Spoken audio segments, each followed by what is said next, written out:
scariest guy in the room. Huh? Yeah, where's Zach? There you are. Stand up, Zach. Stand up. Okay. Now you won't be able to understand him, but okay, but because he's from somewhere that I don't know what they speak, but kangaroo or something. But anyway, but he's a big guy, okay, and so he's my enforcer. So Zach, anybody's phone, iPad thing barks, sings, rings, it's $100 to my favorite charity, okay, which is me. Charity begins at home. So no gizmos, none. Okay, comfort. Okay, nobody wants to hear about room too warm, room too cold, can't see. Okay, do what you need to do. Okay, ladies, you can take everything off if you want. Guys, you can get down to your skivvies if you're too warm. If you're cold, borrow something, buy something, move away from a vent. If you can't see, come sit up here on the floor. Do whatever you got to do, but no whining. Okay? Nor does Denise want to hear about there not being soap in your room, or the window not opening, or the toilet not flushing. The front desk is that way. Okay? Breaks. We're going to be under enormous time pressure because you all got 7 million questions, which I'm going to try and accommodate, and I have a lot of stuff for you. More than we can possibly do. So you need to be, when we give a time to be back from a break, you need to be not milling around and have to be rounded up and herded in, but like back, okay? Q&A, by the way that works is periodically we will have some question and answer time. We will have more tomorrow than we have today, but we will have some question and answer time. And at that time, you can scurry up to that table and grab a seat, okay? And then you get to play Q&A. And when you're done, you leave and somebody else can have a seat for as long as it goes. So you get to sit down and I get to sit, and you don't have to stand up in an aisle or yell or whatever. Okay, so that's the way Q&A works. Really good questions, 2 or 3 a day, get a gift, get a prize. Really bad questions, you may not get to ask another question for the entire time that you're here. Let's see, being offended. Yeah, hopefully you will be at some point. I sort of pride myself on it. I first of all have this theory that if you haven't offended somebody by noon every day, you're not doing much. And generally that's like one-on-one. So when there's a group, it happens more frequently. So I may offend you because of some gender remark. I may offend you because of some ethnicity remark. I may offend you because of some money remark. I may offend you because I swear. Who knows? But probably every single one of you will be offended multiple times during the course of the 2.5 days together. You can decide whether to let that get in the way of your mission or not. I suggest to you there's no profit in it. It's not going to put any money in your pocket. It's not going to help you in your copywriting business to be offended. So the smarter thing is to ignore it and focus on what you can get that is useful to you. It's very hard to edit in this kind of environment. Some people are better at it than others. I'm terrible at it. So as time goes on, I kind of relax up here and with you, and I don't have my internal editor on stopping me from saying something before I say it. So mostly it's not that I'm trying to offend you, actually. I don't care, but it's not that I'm trying. It just happens. But you can choose how you respond. There will be, not often and not many, but there will be some resources presented to you during the course of the 2 days. Nobody's holding a gun against your head, so you can keep your hand firmly clamped on your wallet if you want. It too shall pass. but there are some resources that, as I prepared the seminar, I thought had to be mentioned, and so they will be. We also have 3 sponsors. You've probably met them by now. I'll speak to them in a second. But they are picking up the tab for all the grub, which is nice. But more importantly, they too were chosen because I thought they had really, really relevant things that could be helpful to you. You will hear from 2 of them during your lunches, although you are welcome to go somewhere else for lunch if you would like.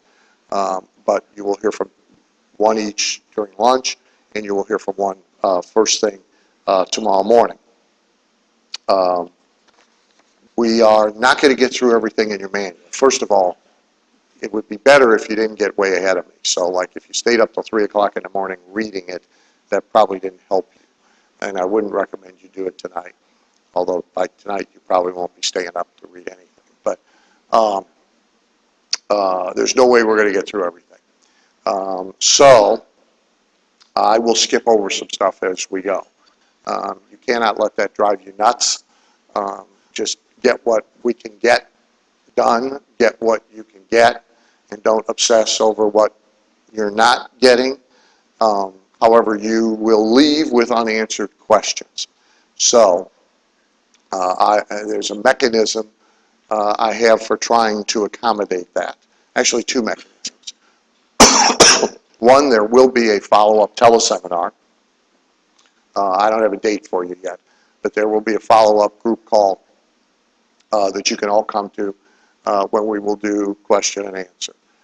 Secondly, I will gang them and collect them from you and do some sort of memo, because many of them will be the same, but I will try and answer as many of your unanswered questions in one big written document that goes to everybody. You have until May 21st to get those into AWAI. So as you accumulate your unanswered questions, when you get home and you have a week or so to ponder, you can put them in writing, you can get them to AWAI, and I'll clump them all together, and I will answer them in some sort of written memo that everybody gets. On some page, you should have an agenda. It might be page 3. Yes? Yes. Terrific. Okay. We're going to stay as close to it as we can. The end of today might go a little longer. We might go to 6 before we break, thereby backing everything up. But we're going to stick to it as close as we can. Tonight, you have a dinner break on your own. Now, lunch is, both days, lunch will be buffet outside the room. You get your grub, you get back in here. And that's what the round tables are for. So at least some of you can not sit at your desks if you would like. There's a presentation both days at lunch, the second half hour of the break. And then you have 15 minutes afterwards for bathroom, cigarette break. Who smokes? Anybody smoke? Uh-huh. Uh-huh. Well, good for this group. However, you have 15 minutes after their presentation at lunch every day to run outside and smoke. Tonight there are bonus sessions.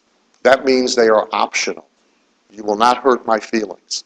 So if the topic is not of tremendous interest to you, feel free to go get some rest or go watch the basketball game or do whatever it is that you would like to do.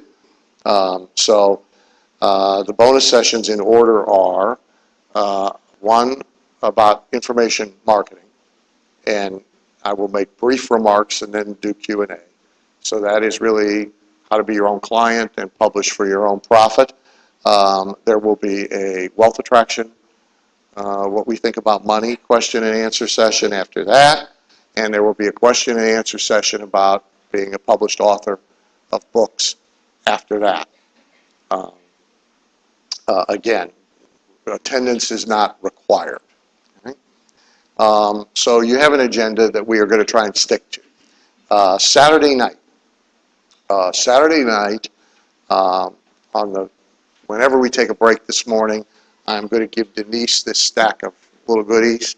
And you will all, anybody who is going Saturday night will need to get one of these big green ones, which is your admission pass and your ticket for food. Okay? If you lose them, you're paying to get in and you're paying for your food. Okay? So don't lose your pass. If you are driving rather than riding the bus, you also need a parking coupon if you would like to park for free. So you can get one of those from Denise also. Okay? Everybody needs a big green doohickey.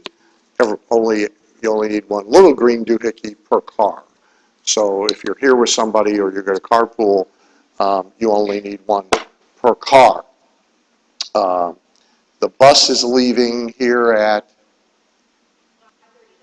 great, at 5:30. The bus is leaving to go to the track. We are staying through the 12th race, which means right over, just a tick before 11 o'clock. Okay? So A, pace yourself. B, if you don't want to stay that late, you need your own transportation. Because the bus is only going and coming one time. Okay? There's directions there if you are driving. This is not cab country. I don't recommend, there are no cabs. This is not, for those like New Yorkers, this ain't Belmont where you come out of the clubhouse and there's 5,000 cabs over there. Okay? There are none. Okay? So that's really not a good option. You're in the clubhouse, so it doesn't matter if it's raining. You're inside. There's TVs, so if you're bored with racing, you can find something else to do. There's 10,000 tracks that you can wager on, not just ours, by TV. There's 3 floors. There's bars. You can walk around. You can get away from the racing and go sit at a table and talk if you want to do that. I have no live drive, so I will be upstairs with you the entire time. One thing about the bus you should know. AWI, their folks are pleasantly anal and parental. Okay? I am neither. So there are no head counts. Nobody's going to come look for you. Nobody's going to stand there with a list of names and check them off. Okay? If you aren't on the bus, you aren't on the bus. Okay? If you go on the barn tour ahead of time and you wander off, I'm not coming and look for you. You're liable to wind up shoveling manure for 2 days before you get out of there because somebody will put you to work. Especially if you're wearing them real expensive fashionable jeans with the rips in them. Say, to us, that means worker. And so you might get handed a pitchfork. So when it's time to be on the bus, be on the bus. Okay? On arrival at the track, you can either you'll enter at the clubhouse, which is where they'll drop you off. You can either go right upstairs and they'll seat you in our area.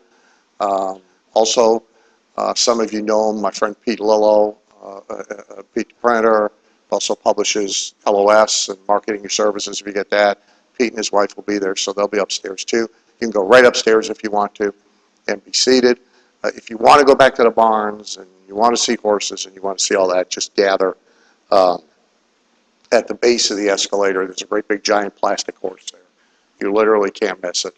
But know you're walking over, walking back. If it's raining, there are no umbrellas. You're walking over and you're walking back, so make your own choice. Okay? And there's a reasonably good chance it's going to be drizzling. Just drizzling, but drizzling.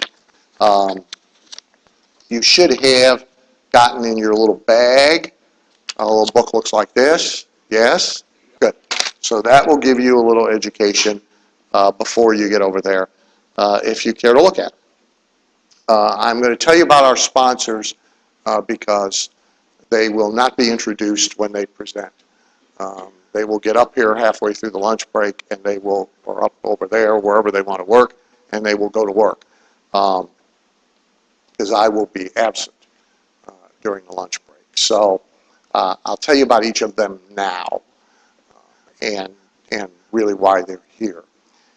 So Travis Lee, is Travis here yet? Is Travis in? There you are. There's Travis from 3D Mailings. Travis and his partner Keith are the go-to resource for me and many of my clients for stuff. Okay? Ways to do object mail, lumpy mail, they call it three-dimensional mail, enhanced mail, whatever term you are used to using, theme mail, unusual mail pieces that are designed to cut through the clutter and get attention. And I will tell you that, first of all, they're not just vendors. Okay? They get it. So they are very smart, maybe smarter than you. They're very smart direct response pros. And so not only are they the source of the stuff, but they can be very, very helpful to you with the theme idea, with what will work for your client, what will work within a given budget. They do both B2B and consumer. And the other second thing you should know about them is they're really good at sourcing this stuff and are often same price or less than some direct vendors we used to use in the past, including going overseas to get this stuff and having to buy it in much bigger quantities and so forth. So they're really good at it. So you should think of them really as your back office for object mail, dimensional mail, these kinds of creative direct mail campaigns. I will tell you as an aside that you want them in your beat the control arsenal, because often a very easy way to beat a control is not to monkey with the copy all that much, but to send it in a tube, a box, a bag, whatever. Somebody just sent me, you guys either will have it or can find it, but there's nobody that's going to ignore this. So I want to use it, by the way, so if you don't have it, you need to be finding it from me. Somebody gave it to me at the super conference. So it's a little bag that says thank you, all over it, 20 languages. And when you open it, I don't know if this is going to work. Dan, the man, the myth, the legendary Kennedy. Cool, huh? So the audio recording is personalized in the doohickey. I assure you, sales letter in that thing, person is not going to ignore it. They're going to read it out of obligation. So you want to visit with Travis. They're good back office resource. He's going to show you some great examples during his lunch presentation, and I think they also probably have some kind of kit that you can take home with you and pull ideas from. Mike Capuzzi at Copy Doodles. Mike has become sort of the copy cosmetics guy in my world, and it is my contention, by the way, that the look is often as important as the copy, and it is routine for copywriters to hand off good copy and then have the graphics people kill it. And so I never give up control over it personally, and I don't suggest that any copywriter does. I consider graphic arts people, there's probably some in the room, I consider them our mortal enemies unless they are managed most carefully. So Copy Doodles really sort of automates the whole process of junking up direct mail, marking up direct mail, illustrating direct mail, or print, or online media, any kind of media, adding cartoons to it. So Mike really has mastered this and has developed a great software product and an online product that really makes it a snap to do it well. two things about that for you. One, it's a great way to bring added value to the table with a client because you can easily deliver something more than raw copy. Secondly, it makes it easier for you to stay in control of what this thing is supposed to look like. And third, again, it's a beat the control tool because often you can beat a control by changing the look rather than changing the copy. And the more sophisticated a client you work with, the harder it is to beat a control because they either knew what they were doing or they hired somebody who knew what they were doing. And so personally, often, the clients I'm dealing with are already using smart people. So copy is often the least place I get to go to actually have an impact on what they've done. But some of these other things can have an impact on what they've done. So you'll enjoy Mike. He's a good speaker. He's got great stuff for you. So he'll be with you tomorrow morning. Dean Killingbeck, who you probably met. There's Dean. Dean, his company, Get Customers Now, brilliantly has assembled turnkey, done direct mail campaigns, both for new customer acquisition for a variety of kinds of businesses, particularly the small local business operating on a local level, but not exclusively. And especially in the area of new resident, new mover, and whether new customer acquisition or bring customer back birthday campaigns that consistently deliver double-digit response percentages into the 20s and the 30s and are almost as reliable as the sun rising and setting. He also has figured out the whole access these lists effectively game. So he's a real resource in terms of the mailing lists as well. He too, you can think of as a back office resource for you, whether modifying his campaigns or literally integrating them in a system you're delivering to a client and using them as is. So Dean gets exceptional results with this direct mail. There's a lot to be learned from looking at it. And again, he's a good back office resource as well. So those are your sponsors and your speakers. We are going to talk about client management before we talk about client attraction. That will seem odd to many of you, and it probably is not what any of you would like. Not only will I offend everybody, by the way, but I'll probably disappoint everybody before we get through with this too. So you would probably want to talk about getting them first, and you would probably want to spend the lion's share of the time on getting them. We are actually going to do neither. We are going to talk about getting them after we talk about managing them, and we are probably going to spend a tick more time on managing them than we are on getting them. The reason for that is, possibly contrary to your experience to date, getting them is not the biggest problem of the challenges of our business.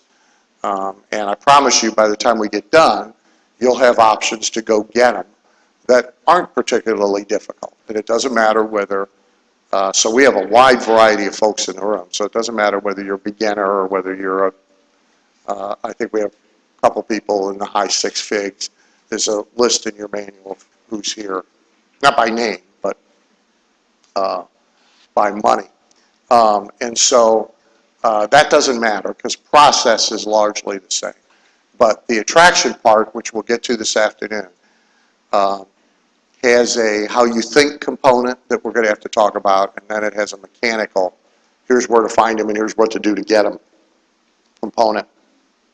If you build it, you would have us talking about the mechanical, where the hell are they and how can I get them thing, first and most. It's actually going to be the third thing we talk about, and it's the thing we're going to hurry the most, but because it is mechanical, And it is not as hard as perhaps your experience has taught you that it is. It does not require as much time as managing them once you get them. Now, the other reason to focus on management, so just make the assumption this morning that you have no trouble getting clients. There's plenty of them to get at whatever level it is that you're at and that you want them. So just live with that assumption for the morning.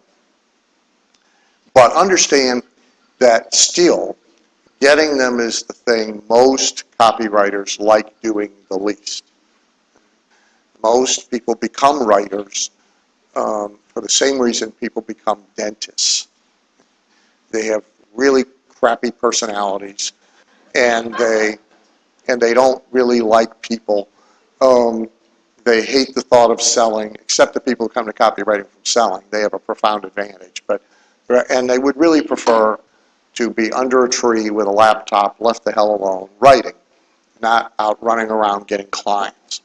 So, and secondly, mom and pop shop approach to this business tends to create the roller coaster effect of get project, now lock self in room for 2 months to work on project, finish project and realize you're unemployed, and now try and fix that again.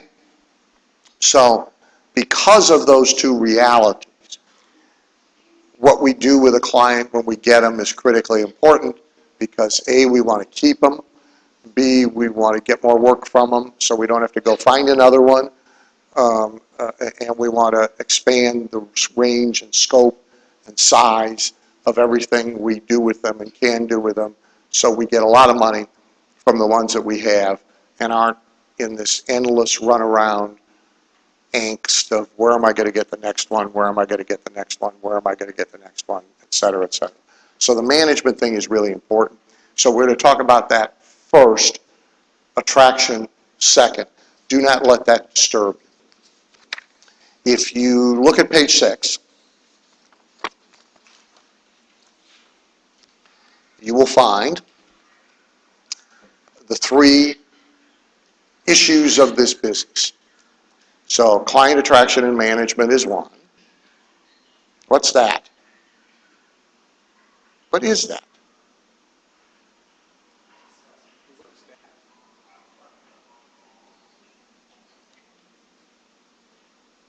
Cute. Okay, 1 pass. 1. Okay? $100 next time. I hate gadgets. Oh, by the way, if I catch any of you guys talking on a cell phone while you're peeing, that's $100 too. Well, women may not know. This is the moron behavior of the day. So, by the way, if your husband or your boyfriend is calling you and you hear that it ain't a fountain, okay? He's actually talking to you while he's peeing. Okay? This is the male idea of multitasking. I'm just going to whack you right over the head, take the damn thing out of your hand and flush it and charge you $100 for being stupid. So watch for me when I come in the men's room. So client attraction and management, the actual efficacy. Can you write? Can you deliver writing that works? We're not going to talk a lot about that, but we are going to talk about the strategy that makes it possible to do well with a client, and compensation, getting paid. Those are the 3 aspects of the game, and we will spend a lot of time on client attraction and management and compensation and a little bit on strategy. So I'm going to skip those notes and let you go to them on your own. Take a look at page 8. So page 8 is really brilliantly simple. And so everybody gets it, but not everybody behaves as if they get it. So if we use a number, just for the sake of conversation, of $1 million a year, which I realize not everybody needs, wants, desires $1 million bucks a year in income. But let's just use that number. The real question is, how do we get to it? And so you can get to it the McDonald's way. So you get to every million $1 at a time. One cheeseburger at a time. That's fine if you're McDonald's because you have 50,000 restaurants. So, like, if they all sell a cheeseburger every hour, you're kicking butt and taking names. But that's not where you and I live. So, here's what's important to plug into your head. The smaller the client's capability to use copy, the smaller the client's capability to pay you for copy. So if you think local small companies, small businesses, so right here, we are halfway between Cleveland and Akron. We have access to both markets as well as all of this small town market around us. We could go find small business clients who could pay us $1,000 over the year to do a few things for them. And if we do that, how many of them do we have to make our million? We got to have 1,000 of them. That means we got to find roughly how many a month? I'm really bad at math. 100, 85, something like that. We got to find 2.5 every day. It will be easier to find 100 clients who can pay us 10,000 than it will be to find 1,000 pay us 1,000. And there are plenty of small businesses and small companies who can pay us 10,000 each. Now, they don't think they can the first moment that we talk to them. So if your premise with the guy that owns this hotel is you're going to pay me $10,000 this year, and I'm going to write copy for your ads and your marketing, that's not going to be a good premise because he doesn't think he can do that. But we know he can do that because we can increase his business by $100,000, $200,000, or $300,000, and therefore $10,000 is nothing. So it is easier to get 100 of them than 1,000 of the little ones. Also, if you get in the habit of getting the really little ones, it clogs up your whole system so you can't get and deal with a bigger one. So the first thing to get out of your head is it's not really harder to get them. And the very fact that we only have to find 100, well, now we got it down to maybe a manageable number. If we bring it down to 50, that's an even more manageable number. If we get down to where we only need, say, 20 clients in a year, in all probability, we're going to get most of that by referrals. Okay? Our endless chain of referrals can take care of that. If we need 200, we're going to need 50 different ways to get them. So these are things you need to think about when you think about how you stock the pond of your business. You need to think about the monetary worth of each client and how many of them you need to meet your particular income goal. And I would say to you, the fewer, the better. Within your range of capability, the fewer, the better. So if you reduce the number of units you need, your task is going to get easier. Page 9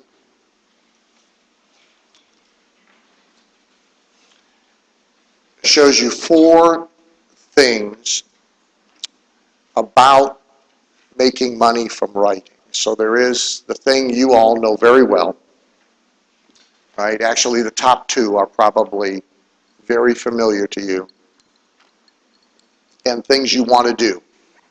So one is writing copy for their advertising, their marketing materials, their websites, their brochures, and so forth. The second category is what I would call non-marketing writing.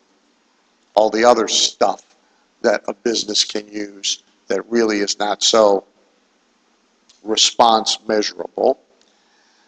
Then the bottom two, which we have a little bonus session about tonight, are important for two reasons.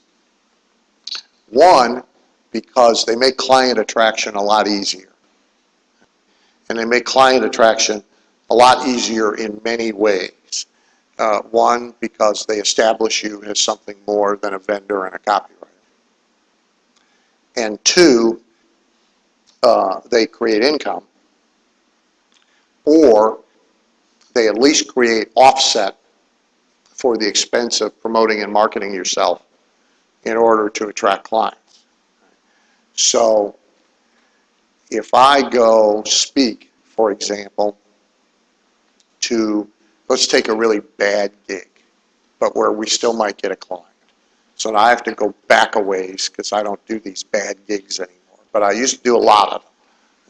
So let's say I go do the, well, here's a bad one I remember. So I go do the, well, I can give you one more current, because I actually did a current one as a favor. So I go do the Cleveland Sales and Marketing Executives Club, okay, after dinner. So this is bad for a number of reasons. One, the Sales and Marketing Executives Club, there's really hardly anybody there who has anything to do with sales or marketing. There's a lot of secretaries, and there's a lot of managers, and there's a lot of business owners, which is the only good thing. Secondly, it's after dinner, which also means it's after a bar. This is always a bad environment to be speaking in. At least it's a cash bar, not an open bar, but still. Okay? So there's going to be at least 300 people there. There's going to be 30 of them soused out of their minds, and there's going to be somebody who's going to be difficult. Third, there's no fee, so that's unhappy because you're not getting paid. So I can go do that gig and hope I get a client. Or I can go do that gig, and even in the bad environment, and even if I do it gently, and even if I'm no good at it, 300 people there, there's 30 that'll be soused, but there's also 30 who are searchers, seekers, who want to do better. So 15 of them will buy books, CDs, some sort of package of mine, even if I'm no good at presenting it. There's 15 of them who will buy just because they buy everything, and they're also typically the most successful progressive folks in the room. It's not a coincidental relationship, by the way. So I can go pick up $3,000 for being there, or I can go pick up nothing. The difference is whether I have stuff or I don't have stuff. Now, my likelihood of getting a client goes up, not down, if I have stuff. Right? A, because it raises me above a vendor to them, and the 15 people who buy the stuff are the most likely client prospects, and I have A, permission to follow up with them without looking like I'm pursuing them because they gave me money and got stuff, so I can put a tail on it of a teleseminar. I can put a tail on it, local if I want to, of a follow-up mastermind meeting for free, over lunch, at the pancake house. I can do all this sort of overt stuff without it looking overt because they paid money for this package of stuff, right? If I want to, I can, now I got $3,000 to spend that I didn't have before. I kind of know I'm going to have it beforehand, so I could spend it ahead of time. Right? So I could send one of my books to everybody who's coming to prep them. So now people are walking in the door, coming up, wanting me to autograph a book. They have read some stuff. They're better prepared for me than they would have been otherwise. I could give them all goodie bags when they get there, which puts them in a good mood. Or I could spend the $3,000 on the backside doing follow-up. But I'm doing it with their $3,000 instead of my $3,000. So these two bottom things are extremely important.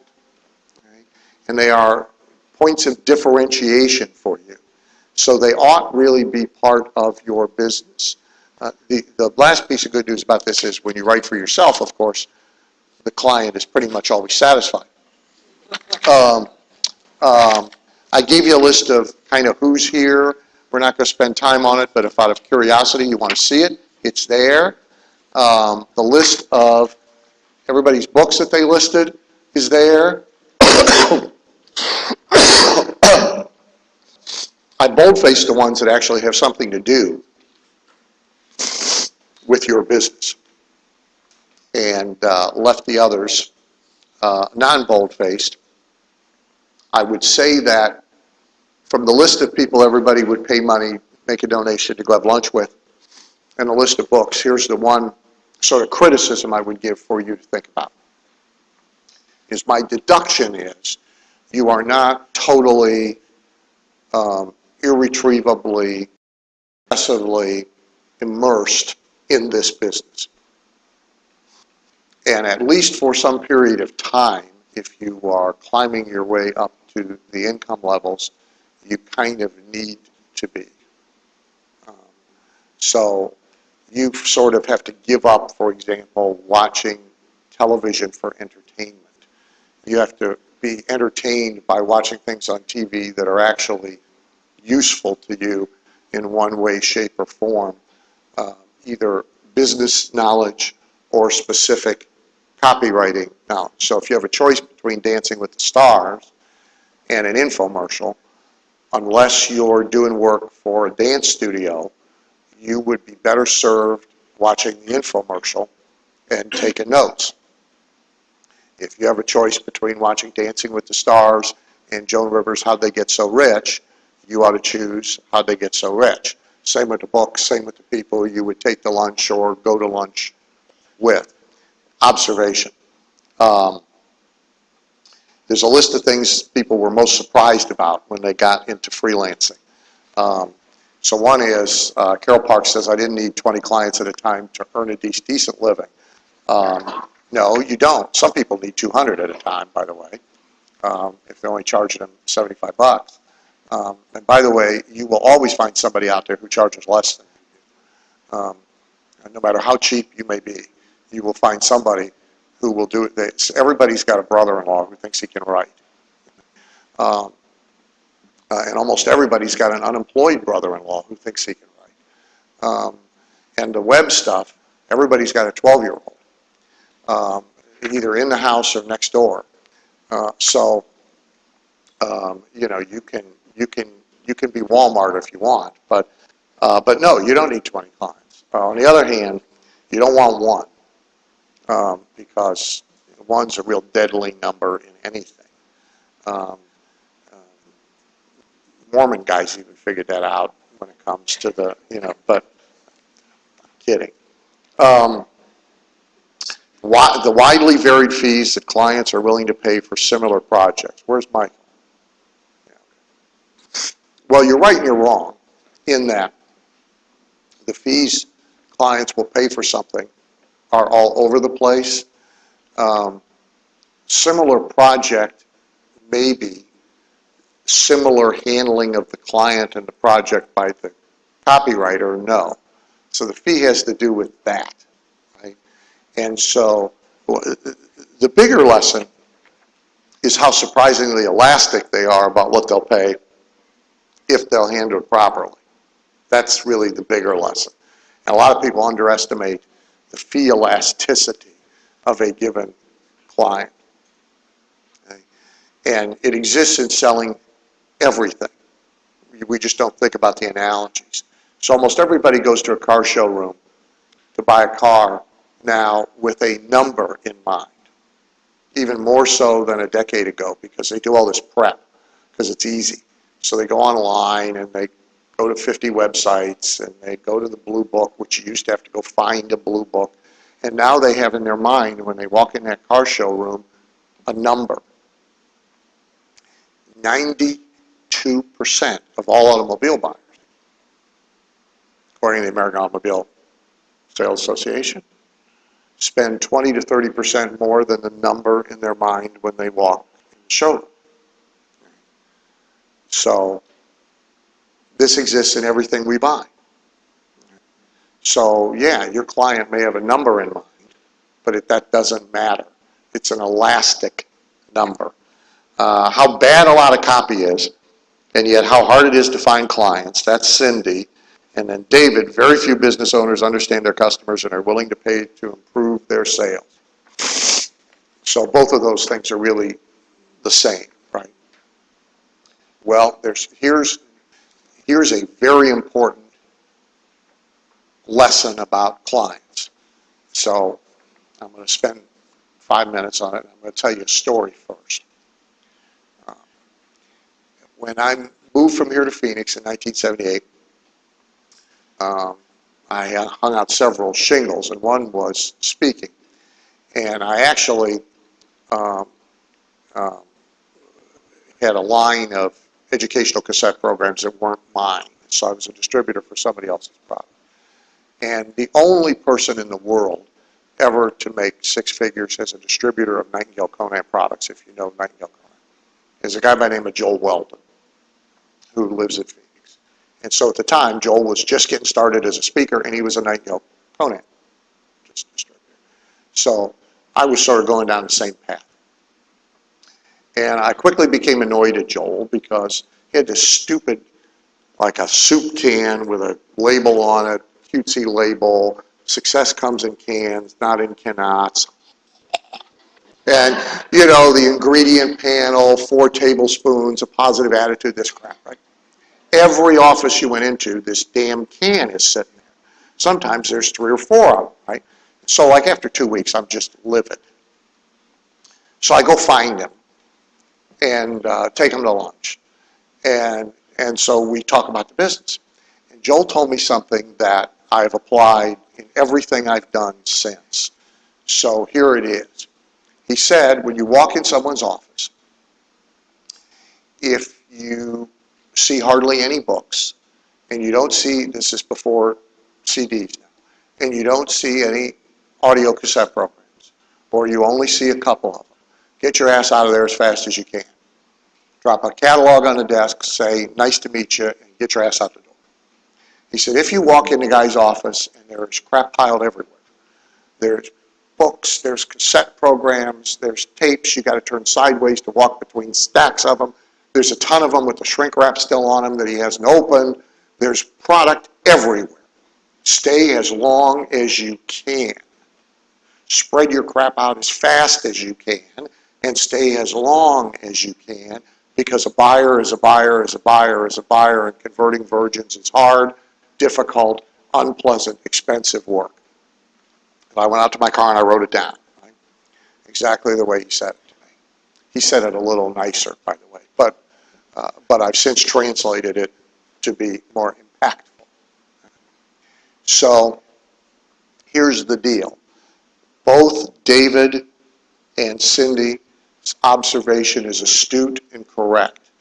Contrary to logic, the overwhelming percentage of business owners, small business and guys running big companies, are clueless and don't care. And you are unlikely to be the person who turns them into clueless and motivated. Other people better than you have been there before. So the person who's doing really crappy advertising, you think, oh boy, I could fix this in my sleep, right? They're not your best prospect. They're better than the person who's doing no advertising, but barely. Okay? Only in any field, any population, including this one, or all the hotel owners in Cleveland, or all the restaurant owners in Cleveland, or all the racetrack owners in America, or all the anything, or just take the whole population of this community. It doesn't make any difference. You take a population, and here's what you're going to find. 1% are kicking butt, taking names. They got like all the money. 4% got a little of it. 15% are doing okay, and 80% are clueless and broke. Doesn't change. Hadn't changed. Nothing's changed it, and it's not going to change. Okay? The place to get the money is from the 5%, not from the 95%. you are far better off dealing with 5%ers than 95%ers. So, yes, the vast majority of them are dumb. They don't want to do anything aggressive to get customers. They would rather sit in their restaurant, gather cobwebs on them until it goes out of business than do 20 smart things to fix that problem. Your best client is somebody that's already doing 20 smart things because he wants to do 21 smart things. And if you bring the 21st smart thing, you're going to find the welcome mat. So we want smart people, not dumb people, and we want people who are doing stuff, not people who aren't doing things. They're 1,000% right. So we have a fears list, which we're going to get to those things. I grouped them, though, for you. So page 13, there's a fears list. I just grouped them for you. We're going to get to this later. But the type A group, these are all right off your questionnaires, by the way. These are verbatims. So you can see you're not alone. Type A, these all have to do with self. So these have nothing to do with anything but me, which is the overwhelming majority of them, by the way. The second group has to do with compensation. So there's a lot of angst about money. The third group is real practical stuff. Leaving my corporate job with no salary, and I got 3 kids, and I got a dog, and I got rent, running out of money. That's a real practical issue. Okay? By the way, it's good to be afraid of that because running out of money is a very bad thing. Type D, that I'll have to work all the time to pull it off. My remark about that is probably. So be sure you're doing stuff you like doing. You know, because yeah, you're going to work like all the time. I mean, not necessarily at a desk all the time, but pretty much you're at least going to be working up here all the time. And if that's not something you want to do, 6 figures in this thing is probably out of reach. And by the way, you got to get family, and you got to get them straightened out about all this. So, like, here's early marriage conversation. You're going to go downstairs and work on Christmas morning? Well, you aren't coming out of the bedroom until 9 o'clock. What difference does it make to anybody what I do from 7 to 9 o'clock? Why should you care? Right? You just make a lot of noise when you get up. I'll wend my way back upstairs and enter the general population for the day. But yeah, in the morning I'm working. And by the way, if everybody that's over here gets real boring in the afternoon, I'm going to disappear and go back to work for a little while. Nobody will notice I'm gone. Don't worry about it. Okay? And then the last one was kind of funny. There's somebody who's worried about being a giant tax target for Obama. I chose not to name you, but that's the most legitimate fear on the page. On page 14, there's a list of stuff about me you're puzzled by. I'm going to deal with those probably during the wealth session tonight. Some of them will go away. They'll become self-evident as we go along. On page 17, you will find in every section of your manual, I have given you a page that looks like this to write down your ahas. By the way, if you have a really good one, you're allowed to stand up and yell it out. Okay? And you might get a treat. Okay? But the biggest thing you ought to know is you ought not try and leave here with like 5,000 pages of notes. Okay? That's utterly unproductive.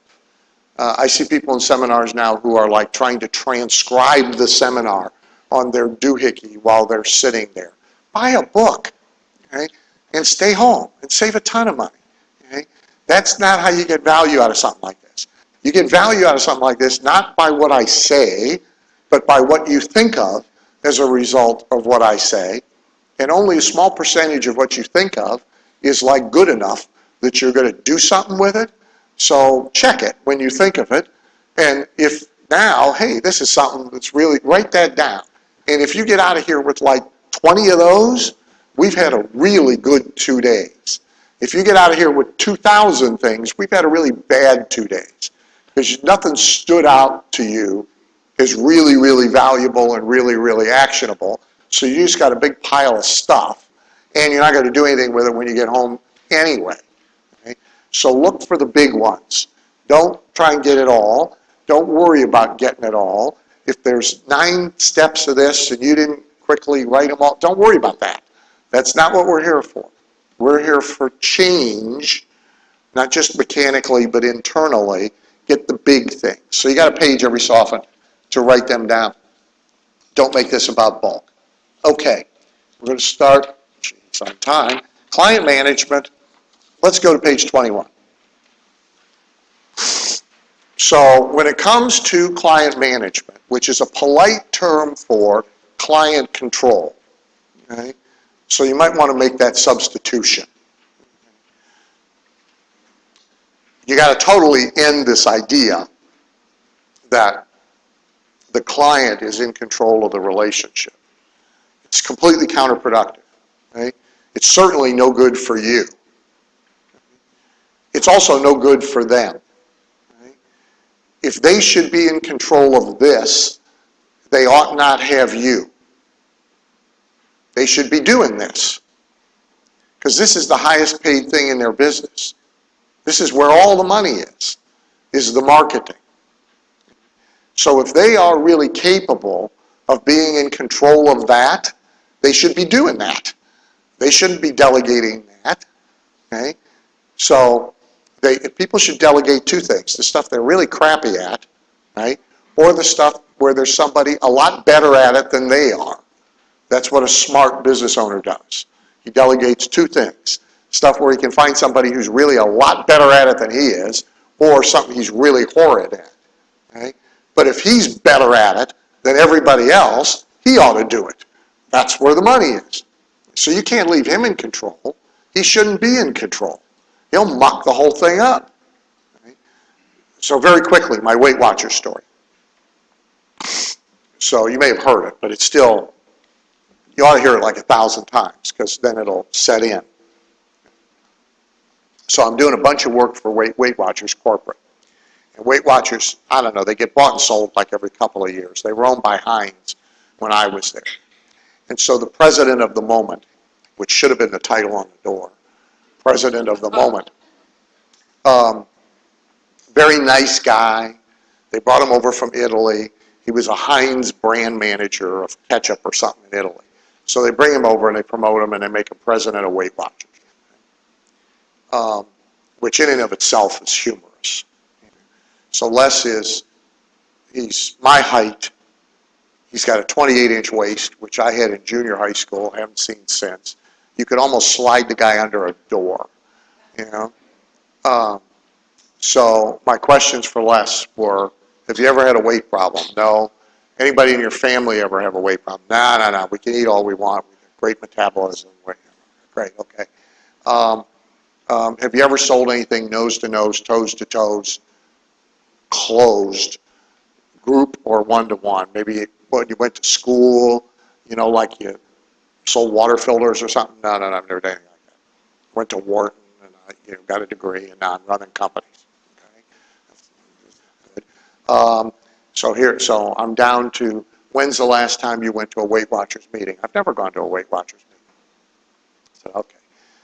Add 50 grand to this tab because this is going to be heavy lifting. So after a few months of doing stuff for Weight Watchers, I'm at their headquarters in Long Island. He comes in and gets me and calls me into his office. And he says, we got to talk, right? Which is never good. Right? It's the same as spouse. Right? Client, spouse, don't make any difference. We've got to talk does not mean we've got to talk. You know? It means something entirely different. It means I'm going to talk, and what I have to say you're not going to like, right? That's really what it means, right? So I say, great, talk. Yeah. Well, says, well, I've been doing some calculations. Turns out we're paying you more per hour than we're paying me. and I'm president of the company. I said, I wanted to say, in your point, but I knew that wasn't going to be productive, you know, so I said, okay. I said, Les, let me explain to you why that's fine. I said, you know how to do everything here far better than I do. You know this company inside and out. Anything about running this company, you know, except one thing. How to get fat people to show up at Weight Watchers meetings and give you money. About that, you're clueless. Unfortunately, everything else you know how to do is valueless without that. That's why I get paid more than you do. But we can keep it our little secret. See you at lunch. Out the door. Never had the conversation again. Now, the point is, that's truth. Right? He's a CEO. And there's stuff, presumably, that he knows about running that company that I don't know. But he does not know how to get fat people to come to Weight Watchers meetings. He hasn't got a clue. And the whole thing depends on getting fat people to come to Weight Watchers meetings. That's where the money is. Right? And so you can't let him be in control of that. God forbid. I sat in a meeting with them with their regular ad agency, Barton, Durston, and Stupid, and I actually saw him approve TV commercials. They showed them proudly. They got 2 stick figures, walking to the beach and sitting in little drawn beach chairs talking to each other about bathing suit season. Stick figures. First of all, a kid could have done it, right? I mean, you could, an Etch-a-Sketch, for God's sakes, right? Second of all, we're selling stuff to fat people. You don't want to show them stick figures, for God's sakes. Are you insane? Right? He approved this campaign. You can't let him be in control of our stuff. Hopeless, right? So, not good for you, not good for them. So, this is all about you taking control. Okay? So, different attitude probably than you're used to. So, what are people afraid of? So, this is really all off your questionnaires. So, first of all, people are afraid of charging too much. They're afraid of not being worth the money. They're afraid of not being justified in getting the money. They're afraid of not being qualified. Somebody used this precise language, afraid of being exposed as a fraud.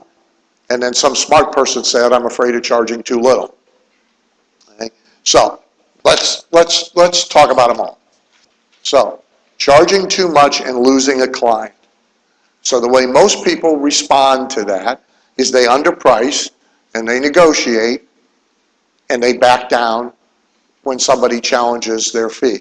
Okay? That's the normal way to respond to that fear. Okay? The normal response, of course, will keep you poor. So what's a better response? 1, ample deal flow, a well-stocked pipeline, meaning another one coming down the pike and you know it. So that's the position we got to get in, and that's the position we'll get in by the end of the day. You got to know there's another one coming down the pike. You may not necessarily know exactly who they are, but you know the pipeline's full of client prospects maturing at their own pace, and there'll be another one. So that allows you not to have this fear. So there's clients for all different fee levels.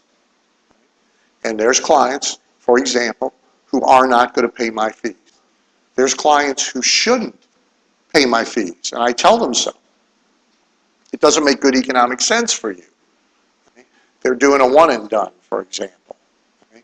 So, like I do a lot of work filling seats, campaigns to fill seats for seminars and conferences. And a lot of them are one and dones. They're done that year, and then they got to reinvent the whole thing again for next year. Well, if the conference is like a $2 million conference, then it's worth paying me $100,000 to do that campaign. If it's a $200,000 conference, it's brain dead stupid to pay me $100,000 to do that campaign. But I'm not doing a campaign for less than $100,000. So, Charlie, you got to find somebody else, or you got to do it yourself. Let me give you some referrals, but I'm not your guy. Okay? They get stubborn, no, I want you. I'm saying, look, you're only going to do $250. I'm going to make all the money. You don't want that? Go here, go there, right? So there's clients at every different fee level, okay? And so you can't worry about the one that's not right for you. You got to worry about the one that is right for you. Better positioning so your fee is not debated. If people are trying to negotiate fees with you, more often than not, if it's not a client selection problem, meaning you're really in front of somebody who should not pay you what it is that you're asking, then it is a positioning problem. Okay? It means that what led up to that conversation wasn't done well, which we're going to spend a lot of time on. See, you don't. So how many in here have been to a chiropractor? Okay, how many go now to a chiropractor? Okay, raise their hands again of the ones who've been. See how many more there are who've been versus ones who go. See, that's a back-end marketing problem for chiropractic. By the way, it also tells you if you got a chiropractor as a client, there's a lot of opportunity in the ones who went and aren't going anymore. I just showed you something useful. But, but that's not my point. Most chiropractors suffer with fee negotiation. Okay? When it comes time to present a case, people bug them about the fee. Oh, that's a lot. I wasn't expecting to spend that much. Can we do it for less? Can I come in twice a week, not 3 times a week? This is what they go through. My medical doctor, Dr. Roizen at the Cleveland Clinic, he and Dr. Oz are partners. You've seen him on Oprah. He doesn't have that conversation, ever, with anybody. Nobody even asks. Why? Because he's Dr. Roizen at the Cleveland Clinic. That's why. Charlie Brown over here at the Cairo office, that used to be the Texaco station, with no cars in the parking lot, he's playing a different game. Okay? He doesn't have to, by the way. That's just a game he chooses to play. Well, Roizen's got books. He don't have books. Roizen's on TV. He's not on TV. Roizen's got an affiliation with the Cleveland Clinic. He don't have an affiliation. That's his choice. Okay? All of that's readily available to him, and it would change his entire life. He just chooses not to go get it. Okay? So it's a positioning issue. Better clients, so the fee's not a problem. Really has to do with who you're in front of, so we're going to talk about that. Better sales skills, so you actually can handle fee presentation. Okay? How many in here have direct sales experience? Nose to nose, toes to toes, asking somebody for a check. Okay, how many don't? Okay, I'll make a recommendation to you you will hate. But as an aside, here's my recommendation. Go home, look in the newspaper under Sales Help Wanted, and find like the worst one you can find. Okay? It'll be a disguised ad, but so they'll talk dollars per hour, but they're going to bring you to a cattle call interview. So the tip-off is when you're coming to a group interview, not a one-on-one. And they're either going to be the fire alarm guys, the vac guys, the water filter guys. Encyclopedia guys are pretty much gone. And if you live in a major city, you may have to go one ring out to find this, because it doesn't exist much anymore in Chicago, but it exists all through Illinois and Indiana. So the folks that sell fire alarms in the home, they sell vacuum cleaners in the home, they sell water filters in the home. Go get a job. 3 months is all it'll take, okay, to get from horrible to good. If you just determine that you're going to get from horrible to good, it will change your life. Change your life. Okay? Not only will it make you a better copywriter, but it'll get you over all sorts of stuff that's in your way about getting paid. Okay? You just have to determine that you're going to work through the pain, and anybody can get good at it. Anybody can learn to sell a fire alarm. Anybody. People who stutter incessantly, people who are ugly, anybody can learn to sell fire alarms. You won't like this, understand, okay? But it will change your life.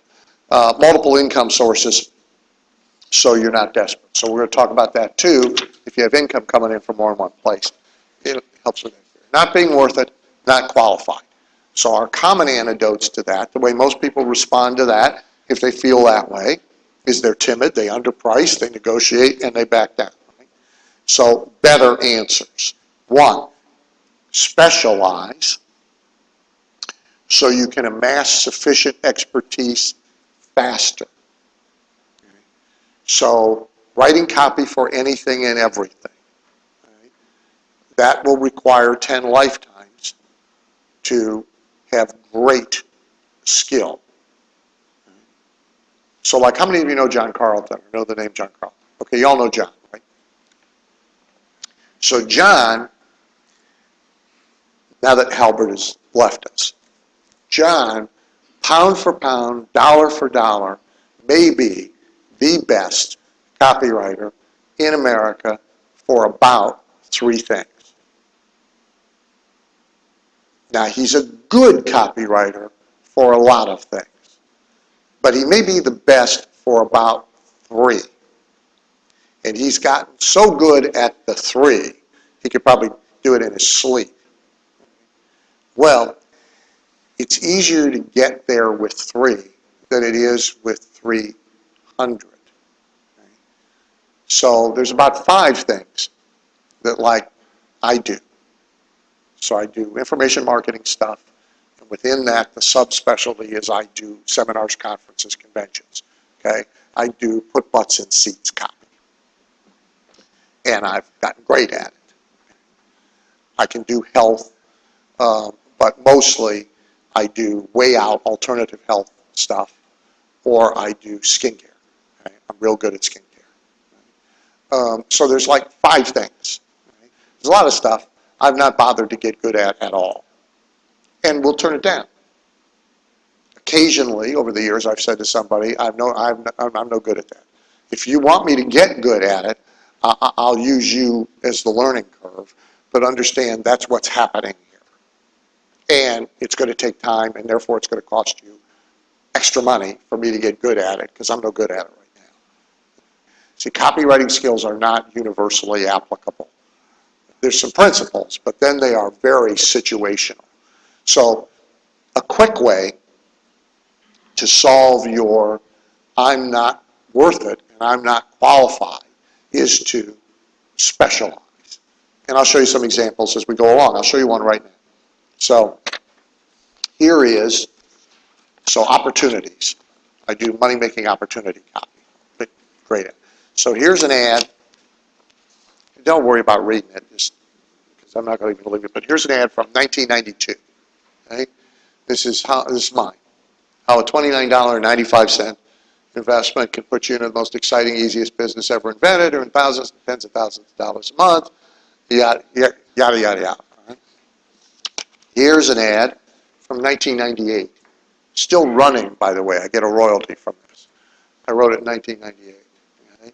Open letter from a once flat broke Nebraska housewife who stumbled across a business and made her rich, one that you could start to for as little as $15. Now, if we took the time and you laid these side by side and you compared them, they're the same damn ad. Okay? Now, I had a housewife in one. I had no person for the other one. But, I mean, really, they're the same damn ad. Okay? They're 6 years apart. So here's 2007. It's a really good client of mine. I do a lot of work for them. So help people defend themselves, make hundreds, thousands, even tens of thousands of dollars month in, month out, selling stun guns, tasers, pepper sprays, personal alarms, hidden cameras, surveillance systems, plus we'll even drop ship for you. 7 reasons to join safety technology. Over here, there's 12 reasons we guarantee you'll fall in love with this business. It's the same damn ad. All right? 1992, 1998, 2007. Same ad. All right? Is it cheating? No, the client doesn't care. He cares about results. He doesn't care how I'm producing the results. Why should he? Okay? Now, since I get great results, I don't have this not being worth it, not qualified thing. Okay? But if I'd spent my time indiscriminately writing full-page ads for everything and anybody who was warm, had blood in their veins, and could write a check, I wouldn't be near as good at this. So one answer here to be more qualified and be more worth it is to specialize. even precursor to writing. So you can't study everything. You can't do it. So you can't pay attention to everything. If you're going to get really good at writing opportunity ads, you've got to read all the opportunity magazines every month. You've got to answer all the ads. You've got to buy everybody's stuff. So you see everything that happens on the back end. You've got to study the history of marketing opportunities, at least back to the 1920s. You got to study all the greats who sustained their success in that field over decades. You've got to be a real student of that. Well, you can't do that if you're also going to be a student of selling, of using full-page ads to sell pots and pans and hair color and eyeglasses and bottled water and every other damn thing. You can't do it. There's not enough hours in a day. I mean, I speed read. I couldn't do it. I'm a better student than almost anybody. I couldn't do it, so you can't do it.